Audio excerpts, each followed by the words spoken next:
BJP కాంగ్రెస్లు చాలా తీవ్రమైన వైరుధ్యం కనిపిస్తుంటది. ఇద్దరు ఒకళ్ళ మీద ఒకళ్ళు దాడులు చేసుకుంటుంటారు. ఒకళ్ళ మీద ఒకళ్ళు సిద్ధాంతపరమైన దాడులు. సిద్ధాంతపరంగా కూడా ఒక లౌకికవాదం, ఒక మతవాదం పూర్తిగా ఏమాత్రం సరిపోని. బీఆర్ఎస్ కాంగ్రెస్ కూడా అలాగే తీవ్రమైనగా పోరాడుతుంది. తెలంగాణలో ఆ రెండింటికి మధ్యనే ప్రధానమైన పోటీ. శత్రువులాగానే ఉంటారు ఈ పార్టీలు. కానీ వీళ్ళందరూ అధికారం కోసం ఒకటవడం. వీళ్ళే కదా ఎంఐఎం కూడా వీళ్ళతో కలిసిపోవడం. ఎంఐఎం బీజేపీ కలిసిన ఎక్కడైనా చూశారు మీరు? సరే, తెలంగాణలో ఎక్కడ బీజేపీ ఎంఐఎం కలిసి మేయర్ పదవి సంపాదించుకున్నట్టు లేదు, కానీ అది కూడా జరుగుతుంది.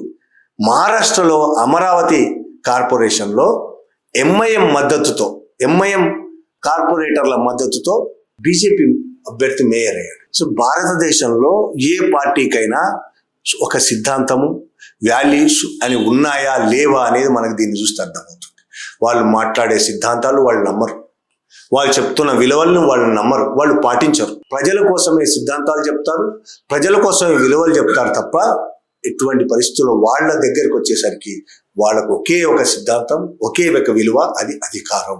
అధికారం కోసం మాత్రమే అన్ని పార్టీలు ఏ మాత్రం మొహమాటాలు లేకుండా, ముసుగులేమి తొడుక్కోకుండానే అన్ని ముసుగులన్నీ ప్రజాస్వామ్యం అని, విలువలని, సిద్ధాంతాలనే ముసుగులు చించేసుకొని బహిరంగంగా అధికారం కోసం బరి తెగిస్తారు.